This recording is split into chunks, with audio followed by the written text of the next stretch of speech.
हाय.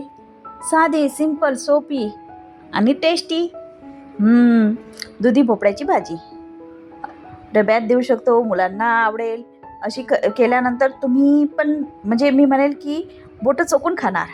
इतकी छान आणि इतकी टेस्टी होते. फक्त आपल्याला साहित्य पण म्हणजे खूप मोजकं साहित्य लागते आणि बस लवकर पण होते आणि डब्यात पण देऊ शकतो आपण सकाळी सकाळी. मुगाची डाळ भिजू घालायची. तुम्ही रात्री भिजू घातली तरी चालेल.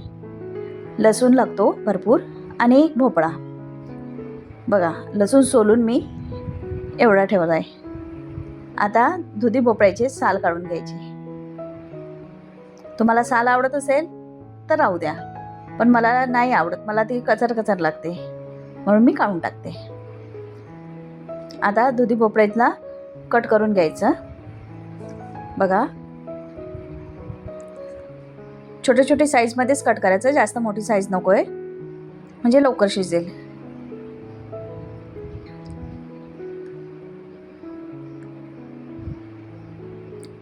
दुधी भोपळा हेल्दी पण खूप आहे, टेस्टी पण होते भाजी.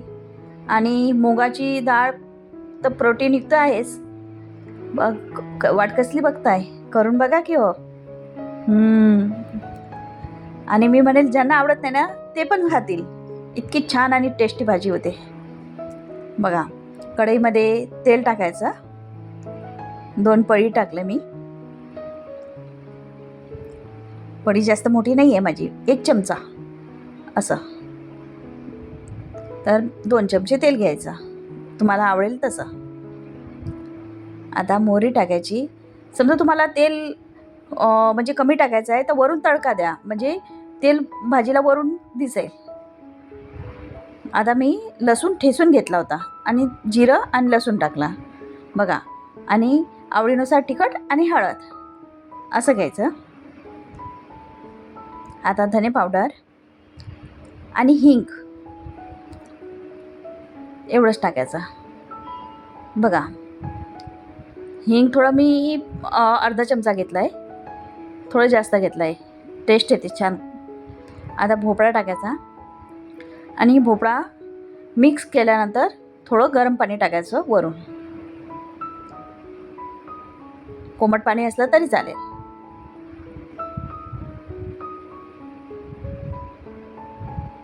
पहिले मी थोडं टाकलं कारण मसाला जळायला नको म्हणून. पहिले सगळं मिक्स करून घ्यायचं छानपैकी आणि मग पाणी टाकायचं. आणि पाणी एवढं टाकायचं की जेवढं आपल्या म्हणजे भाजी आहे, भोपळा चिरलेला आहे तेवढं पाणी इनफ आहे, म्हणजे ते आपल्याला फिरवता येईल बस एवढं. आता त्याच्यात मीठ टाकायचं आणि याला फक्त 5 मिनटं होऊ द्यायचं झाकण ठेवून. आणि नंतर झाकण काढायचं. पुन्हा भाजी हलवून घ्यायची आणि तिच्यात आपण जी भिजू घातली होती मुगाची डाळ ते टाकायची. बघा बस, याच्यानंतर पाणी टाकायचं नाही.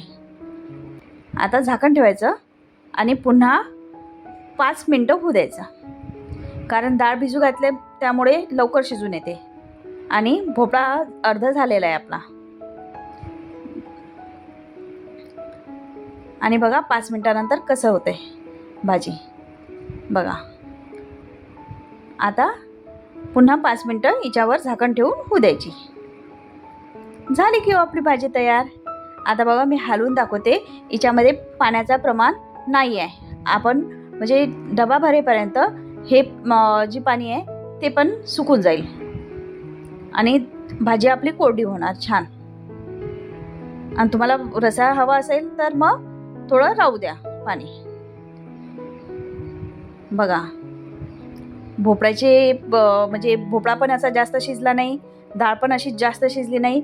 एकदम म्हणजे जसं पाहिजे आपल्याला दाणे दाणे दिसणार अशी भाजी झाली आणि खायला इतकी टेस्टी ना खूपच. बस कोथिंबीर टाकायची आणि घ्यायची खायला. या खायला. लाईक करा, शेअर करा, कमेंट करा. नवीन असाल तर सबस्क्राईब करायला विसरू नका. बाय.